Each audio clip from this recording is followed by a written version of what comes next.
Hello, my name is Luma Haddad, and I am from San Diego, California.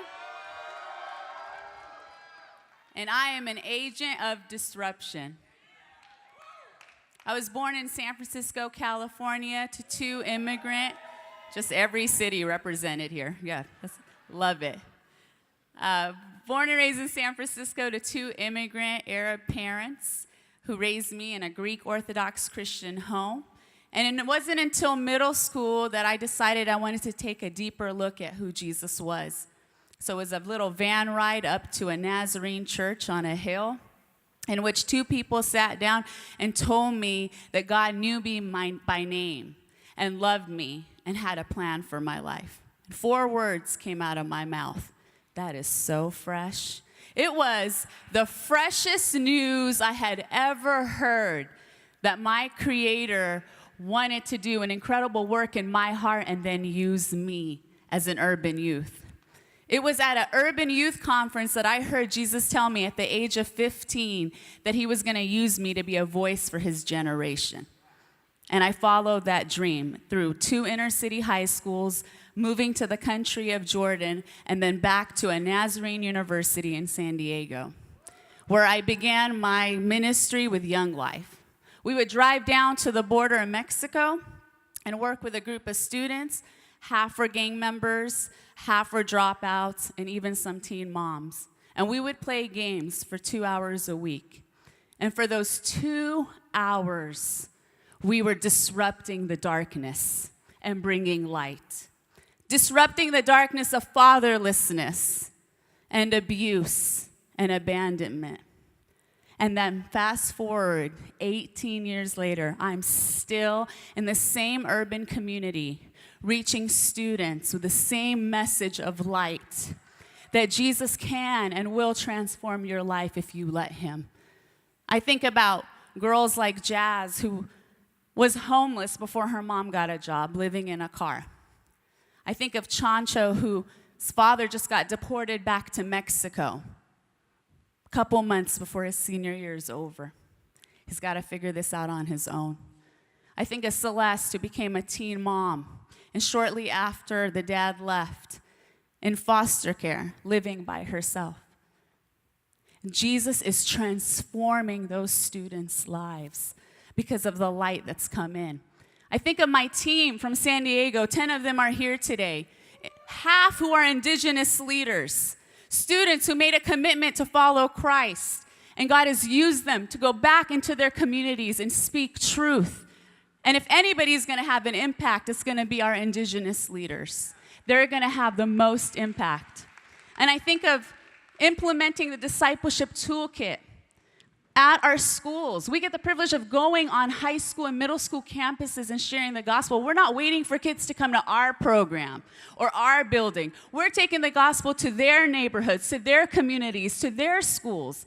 And as we share the discipleship toolkit, we'll have anywhere from 60 kids. We'll break them up into 9 groups, pair them up with a leader.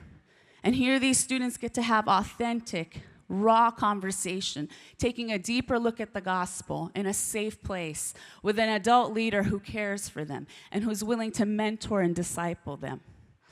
Today, I'd like to bring up one of my indigenous leaders on stage, Brittany Johnson.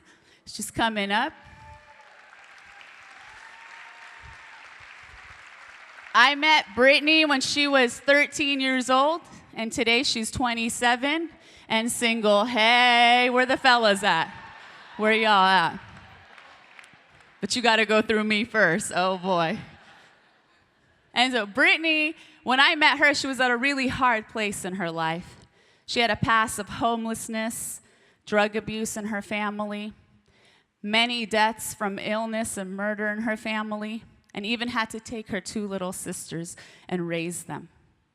But Brittany was at my wedding. Brittany was at the birth of 2 of my children. Brittany's at every birthday party. Brittany is family, y'all. This is my dear friend. And 10 years ago, when she was a senior in high school, I brought her to this conference in this room. And I told her that she was going to be an agent of disruption. And guess what? Today she's attending as an adult who is an agent of disruption in her community.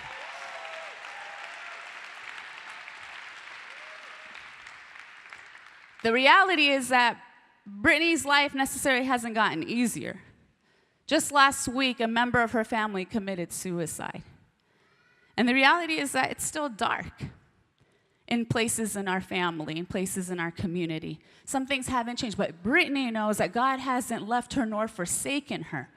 And she is the light to her family. And he is in the mess with us. He hasn't left us. He is in the mess with us.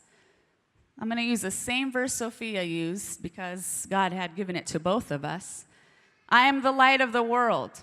Whoever follows me will not live in darkness, but will have the light of life. 1 John 7:12. Dear fellow urban youth workers, dear sisters and brothers, where are my sisters at?